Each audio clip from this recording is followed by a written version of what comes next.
Question number पहला है, निम्नलिखित में से कौन ऊर्ध्वपातन को दर्शाता है? ऑप्शन है iodine, option B naphthalene, option C कपूर या ऑप्शन डी ये सभी। क्वेश्चन है, निम्नलिखित में से कौन ऊर्ध्वपातन को दर्शाता है? ऑप्शन है iodine, option B naphthalene, option C कपूर या ऑप्शन नंबर डी ये सभी।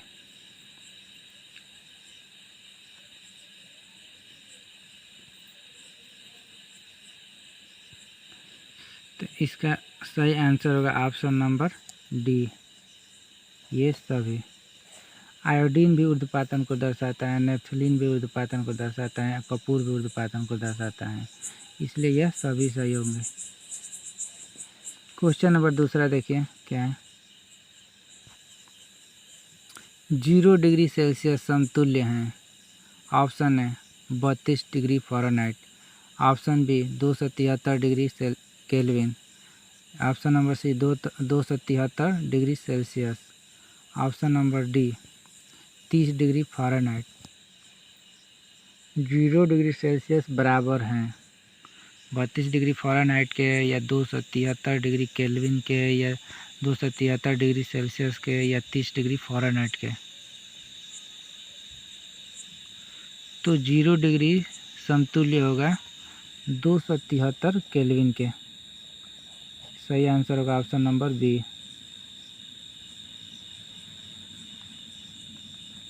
क्वेश्चन नंबर 3 देखते हैं। सल्फर तथा आयरन को पृथक करते हैं। ऑप्शन है जल द्वारा, ऑप्शन बी चुंबक द्वारा, ऑप्शन सी आसवन द्वारा, ऑप्शन नंबर डी संघनन द्वारा। तो बताइए इसमें से कौन सा सही होगा?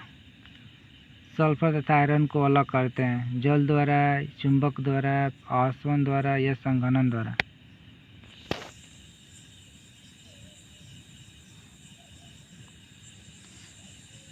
तो इसका सही आंसर होगा ऑप्शन नंबर बी चुंबक द्वारा। तो ऑप्शन नंबर बी सही होगा। सल्फर तथा आयरन को हम चुंबक द्वारा ही अलग करते हैं। क्वेश्चन नंबर चौथा देखिए। क्वेश्चन नंबर चौथा देखिए, इसका आंसर बताइए। जिस ताप पर द्रव का वाष्पदान वायुमंडलीय दाब के बराबर हो जाता है उस ताप को कहते हैं। ऑप्शन है हिमांक, ऑप्शन बी क्वथनांक, ऑप्शन सी गलनांक, ऑप्शन डी क्रांतिक ताप। क्वेश्चन है, जिस ताप पर द्रव का वाष्पदान वायुमंडलीय दाब के बराबर हो जाता है उस ताप को कहते हैं। ऑप्शन है हिमांक, ऑप्शन बी क्वथनांक, ऑप्शन सी गलनांक, ऑप्शन नंबर डी क्रांतिक ताप। तो इसका सही आंसर होगा ऑप्शन नंबर बी क्वथनांक।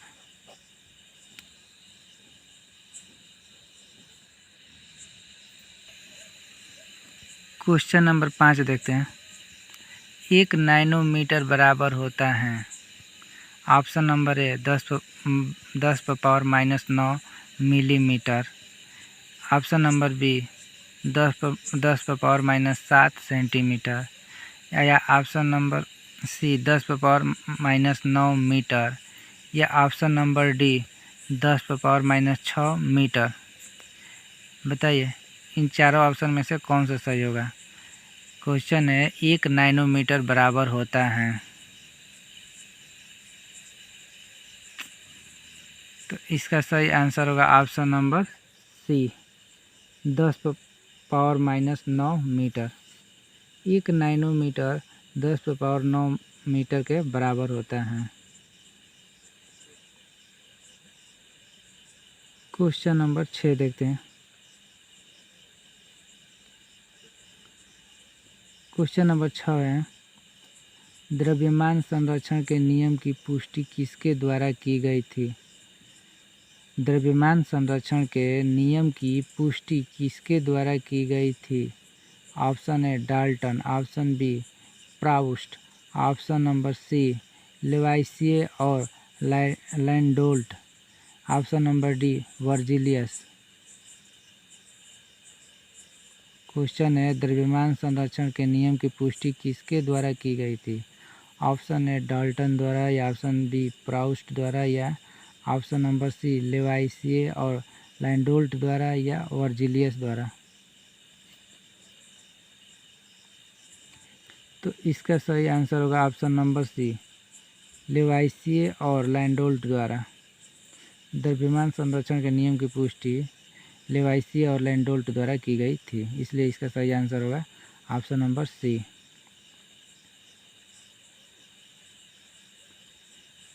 क्वेश्चन नंबर 7 देखते हैं। एक तत्व के समस्थानिक में होते हैं। क्वेश्चन है एक तत्व के समस्थानिक में होते हैं।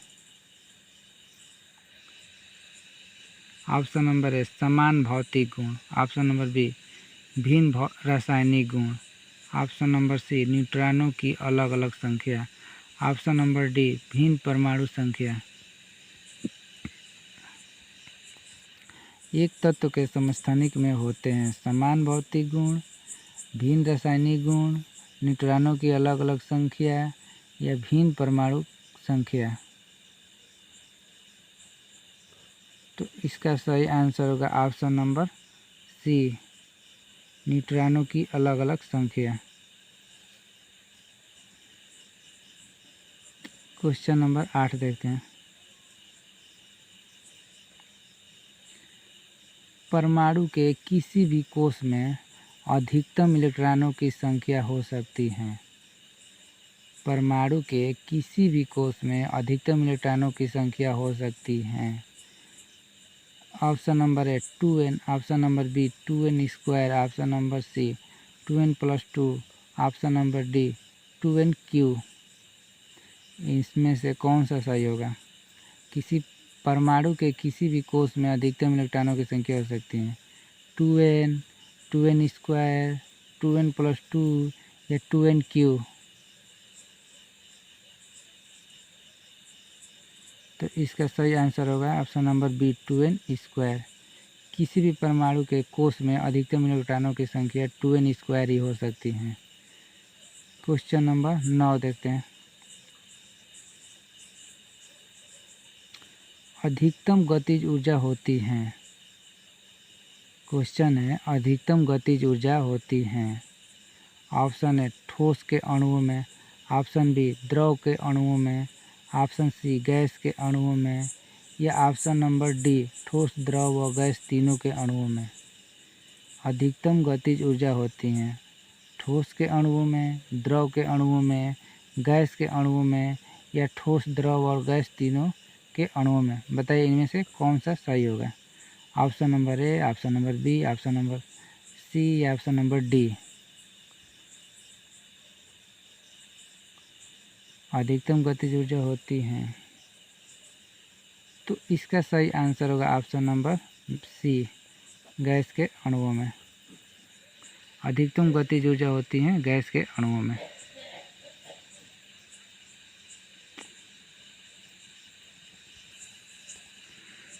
क्वेश्चन नंबर 10 है द्रव्य की कौन सी अवस्था विद्युत की सुचालक होती है? द्रव्य की कौन सी अवस्था विद्युत की सुचालक होती है? ऑप्शन है ठोस, ऑप्शन बी द्रव, option C gas, option D plasma. तो द्रव की कौन सी अवस्था विद्युत की सुचालक होती है? ऑप्शन है ठोस, ऑप्शन बी द्रव, ऑप्शन सी गैस या ऑप्शन नंबर डी प्लाज्मा।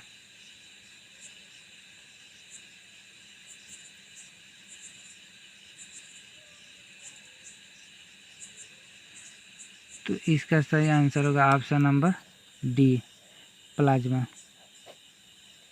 द्रव्य की प्लाज्मा की अवस्था विद्युत की सुचालक होती है, इसलिए इसका सही आंसर होगा ऑप्शन नंबर डी। 11 कोशिका का अंतःकंकाल किसे कहा जाता है? क्वेश्चन नंबर 11 है कोशिका का अंतःकंकाल किसे कहा जाता है? ऑप्शन नंबर ए कोशिका भित्ति, ऑप्शन नंबर बी अंतःप्रद्रव्यी जालिका। ऑप्शन नंबर सी कोशिका द्रव्य। Option number D mitochondria. कोशिका का अंतःकंकाल किसे कहा जाता है? ऑप्शन ए कोशिका भित्ति को, या ऑप्शन नंबर बी अंतःप्रद्रव्यी जालिका को, कोशिका द्रव्य को, या माइटोकॉन्ड्रिया को। तो कोशिका का अंतःकंकाल अंतःप्रद्रव्यी जालिका को कहा जाता है, इसलिए इसका सही आंसर होगा ऑप्शन नंबर बी अंतःप्रद्रव्यी जालिका। 12 देखते हैं। वह भाग जो केंद्रक से संबंध नहीं रखता वह है। ऑप्शन ए रिक्तिकाएँ, option B chromosome, option C केंद्रिका, ऑप्शन नंबर डी केंद्रक कला। वह भाग जो केंद्रक से संबंध नहीं रखता वह है रिक्तिकाएँ, क्रोमोसोम, केंद्रिका, केंद्रक कला। इन चारों ऑप्शन में से कौन सा सही होगा बताएं? रिक्तिकाएँ सही होगा, क्रोमोसोम सही होगा, केंद्रिका सही होगा, या केंद्रक कला? तो इसका सही आंसर होगा ऑप्शन नंबर ए रिक्तिकाएँ। वह भाग जो केंद्रक से संबंध नहीं रखता है वह है रिक्तिकाएँ। Question number 13। क्वेश्चन नंबर 13 है, प्रोकैरियोटिक कोशिका पाई जाती हैं। प्रोकैरियोटिक कोशिका पाई जाती हैं। ऑप्शन नंबर ए जीवाणु में, ऑप्शन नंबर बी नीले हरे शैवाल में, ऑप्शन नंबर सी कवक में, ऑप्शन नंबर डी जीवाणु तथा नीले हरे शैवाल में। बताइए कौन सा आंसर सही होगा? प्रोकैरियोटिक कोशिका पाई जाती हैं जीवाणु में, नीले हरे शैवाल में, कवक में, जीवाणु तथा नीले हरे शैवाल। इसमें से कौन सा सही होगा? चारों ऑप्शन में से बताइए।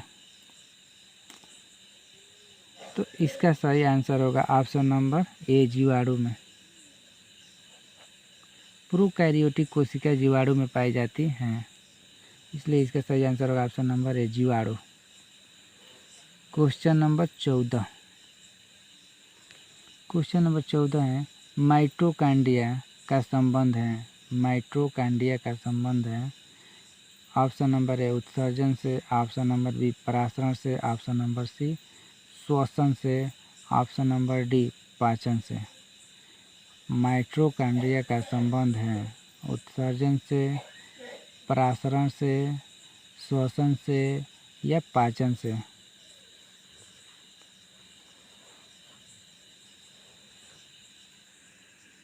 माइटोकॉन्ड्रिया का संबंध है श्वसन से, इसलिए इसका सही आंसर होगा ऑप्शन नंबर सी श्वसन। माइटोकॉन्ड्रिया का संबंध श्वसन से है। क्वेश्चन नंबर 15 है, प्रत्येक जीवधारी की संरचनात्मक एवं क्रियात्मक इकाई है। Option number A mitochondria, option number B कोशिका, ऑप्शन नंबर सी ऊतक, ऑप्शन नंबर डी केंद्रक। क्वेश्चन है, प्रत्येक जीवधारी की संरचनात्मक एवं क्रियात्मक इकाई है। माइटोकॉन्ड्रिया, कोशिका, ऊतक, केंद्रक। तो इसका सही आंसर होगा ऑप्शन नंबर बी कोशिका। कोशिका प्रत्येक जीवधारी की संरचनात्मक एवं क्रियात्मक इकाई होती हैं, इसलिए इसका सही आंसर है option number B. 16 question number हम 16 देखते हैं। सबसे अधिक हरित लवक पाए जाते हैं। सबसे अधिक हरित लवक पाए जाते हैं। ऑप्शन नंबर ए मृदुतक कोशिकाओं में, ऑप्शन नंबर बी दृढ़ोतक कोशिकाओं में, ऑप्शन नंबर सी खम्भ मृदुतक कोशिकाओं में, ऑप्शन नंबर डी स्थूल कोण कोशिकाओं में। बताइए इनमें चारों ऑप्शन में से कौन सा सही होगा?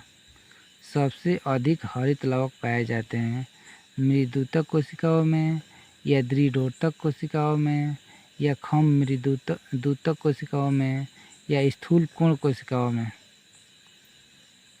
तो सबसे अधिक हरित लवक पाए जाते हैं मृदुतक कोशिकाओं में, इसलिए इसका सही आंसर होगा ऑप्शन नंबर ए, मृदुतक कोशिकाओं में। ऑप्शन नंबर ए सही होगा।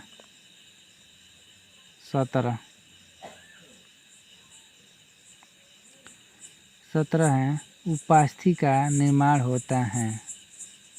उपास्थि का निर्माण होता है अस्थि कोरक से।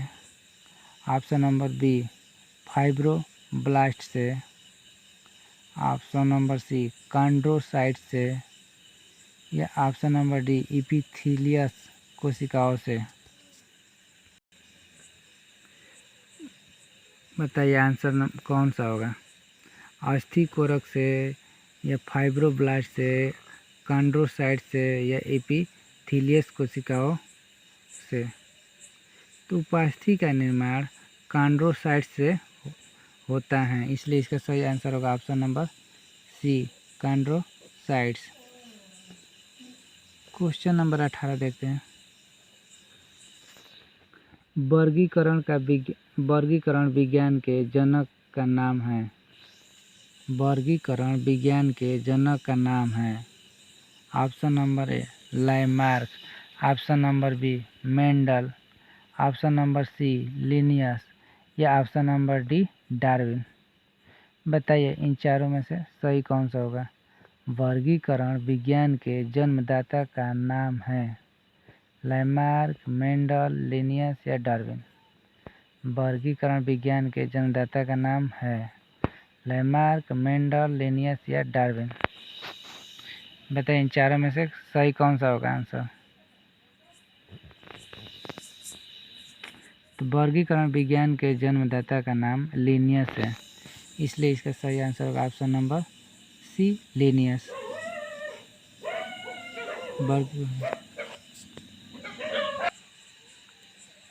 क्वेश्चन नंबर 19 है, व्हेल स्तनधारी जंतु है क्योंकि वह, ऑप्शन है पानी में रहता है। ऑप्शन नंबर बी, 4 वेशमी हृदय वाला होता है। या ऑप्शन नंबर सी, श्वसन क्रिया करता है। या ऑप्शन नंबर डी, भोजन ग्रहण करता है। 19, क्वेश्चन नंबर 19 है, व्हेल स्तनधारी जंतु है क्योंकि वह पानी में रहता है, यह 4 वेशमी हृदय वाला होता है, यह श्वसन क्रिया करता है, या भोजन ग्रहण करता है। तो इसका सही आंसर होगा ऑप्शन नंबर सी, श्वसन क्रिया करता है। व्हेल स्तनधारी जंतु है क्योंकि वह श्वसन क्रिया करता है। क्वेश्चन नंबर 20, आर्थ्रोपोडा संघ का जंतु है। आर्थ्रोपोडा संघ का जंतु है। ऑप्शन ए बिच्छू, option B hydra, option C octopus या ऑप्शन नंबर डी केचुआ। आर्थ्रोपोडा संघ का जंतु है। ऑप्शन ए बिच्छू, option B hydra, option C octopus, option D केचुआ। तो इसका सही आंसर होगा ऑप्शन नंबर ए, बिच्छू। बिच्छू आर्थ्रोपोडा संघ का जंतु है।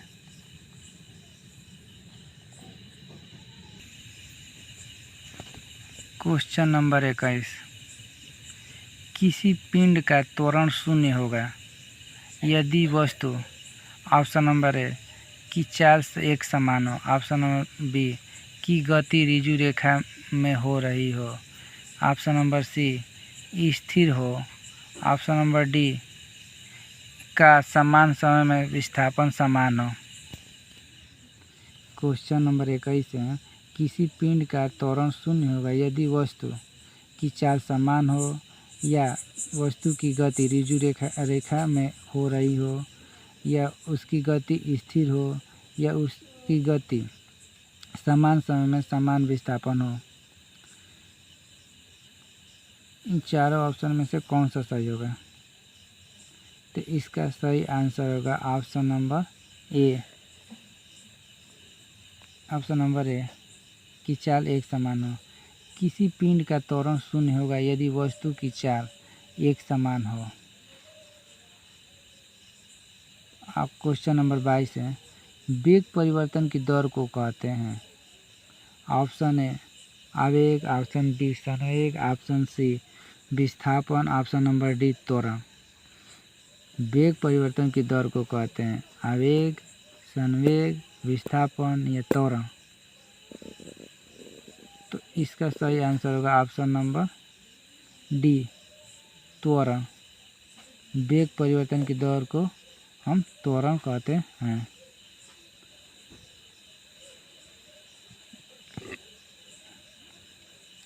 क्वेश्चन नंबर 23, निम्नलिखित में कौन सी सदिश राशि है? निम्नलिखित में कौन सी सदिश राशि है?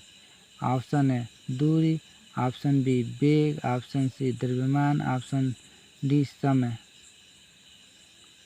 निम्नलिखित में कौन सी सदिश राशि है? दूरी, वेग, द्रव्यमान, समय। तो दूरी तो अदिश राशि है, द्रव्यमान भी अदिश राशि है, समय भी अदिश राशि है, लेकिन वेग क्या है? सदिश राशि है। इसलिए इसका सही आंसर होगा ऑप्शन नंबर बी वेग। दूरी भी अदिश राशि है, द्रव्यमान भी अदिश राशि है, समय भी अदिश राशि है, वेग सदिश राशि है। इसलिए इसका सही आंसर होगा option number B. Question number 24 है, निम्नलिखित में कौन सी अदिश राशि है? निम्नलिखित में कौन सी अदिश राशि है? विस्थापन, ऑप्शन नंबर बी त्वरण, ऑप्शन नंबर सी बल या ऑप्शन नंबर डी दूरी। इनमें से चारों में से कौन सी अदिश राशि है? बताइए। तो विस्थापन तो सदिश है, अदिश राशि नहीं है। त्वरण भी असदिश है, बल भी सदिश है। तो दूरी क्या है? अदिश राशि है। इसलिए इसका सही आंसर होगा ऑप्शन नंबर डी दूरी। दूरी क्या है? अदिश राशि है। विस्थापन, बल, त्वरण सदिश राशि है। क्वेश्चन नंबर 25, किसी बाह्य बल के अभाव में कोई वस्तु एक समान वेग से गति करती रहती है। किसी बाह्य बल के अभाव में कोई वस्तु एक समान वेग से गति करती रहती है। ऑप्शन नंबर ए संवेग संरक्षण के कारण, ऑप्शन नंबर बी जड़त्व के कारण या ऑप्शन नंबर सी दोनों ए तथा बी सही है या ऑप्शन नंबर डी दोनों ए तथा बी गलत है। बताइए इनमें से कौन सा सही होगा? किसी बाह्य बल के अभाव में कोई वस्तु एक समान वेग से गति करती रहती है। संवेग संरक्षण के कारण, जड़त्व के कारण या इन दोनों के कारण या इन दोनों में से किसी के कारण नहीं। तो इसका सही आंसर होगा ऑप्शन नंबर सी ए और बी दोनों के कारण। किसी बाह्य बल के अभाव में कोई वस्तु एक समान वेग से गति करती रहती है। संवेग संरक्षण के कारण तथा जड़त्व दोनों के कारण है। क्वेश्चन नंबर 26, किसी m द्रव्यमान की वस्तु जिसका वेग v है का संवेग होगा। किसी m द्रव्यमान की वस्तु जिसका वेग v है का संवेग क्या होगा? Option number A M V, option number B M V का whole square, option number C M V square या option number D half M V square. तो इसका सही आंसर होगा option number A M V. किसी m द्रव्यमान की वस्तु जिसका वेग v है का संवेग होता है एम वी।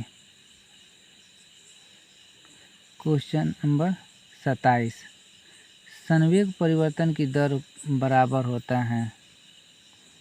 संवेग परिवर्तन की दर बराबर होता है त्वरण के, वेग के, बल के आवेग के।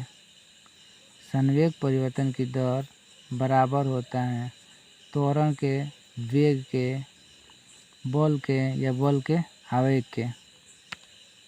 तो इन चारों में से कौन सा सही होगा? तो संवेग परिवर्तन की दर बल के बराबर होता है। संवेग परिवर्तन की दर बल के बराबर होता है। Question number 28। क्वेश्चन नंबर 28 है, बल, संवेग, त्वरण, द्रव्यमान तथा भार में अदिश राशि हैं। संवेग या बल, द्रव्यमान या त्वरण।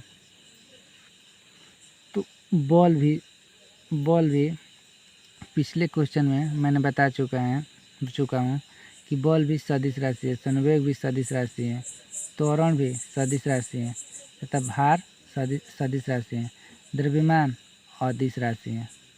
इसलिए इसका सही आंसर है ऑप्शन नंबर सी। संवेग भी सदिश राशि है, बल भी सदिश राशि है, त्वरण भी सदिश राशि है, द्रव्यमान अदिश राशि है। 29 नंबर, क्वेश्चन नंबर 29 देखते हैं।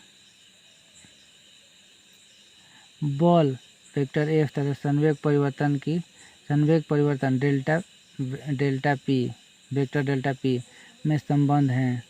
Option number A, vector F equal to vector delta P into delta T, या question option number B, vector F into vector delta P equal to delta P, यह सही होगा। या question option number C, F into delta P upon delta T equal to 0, या option number D, vector F equal to vector delta P upon delta T. बताइए इन चारों option में से कौन सा सही होगा। बल तथा संवेग परिवर्तन में संबंध बताइए, संबंध कौन सा सही होगा इन चारों ऑप्शन में से। इसका सही आंसर होगा option number D, vector F equal to vector delta P upon delta T.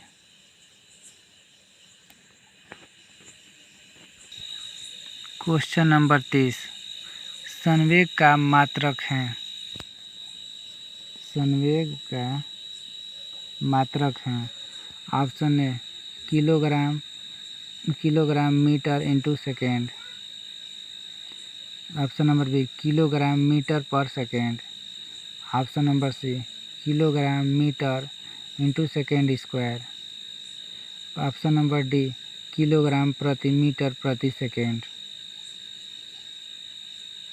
तो संवेग का मात्रक होता है किलोग्राम मीटर पर सेकेंड, इसलिए इसका सही आंसर होगा ऑप्शन नंबर बी, संवेग का मात्रक किलोग्राम मीटर प्रति सेकेंड होता है।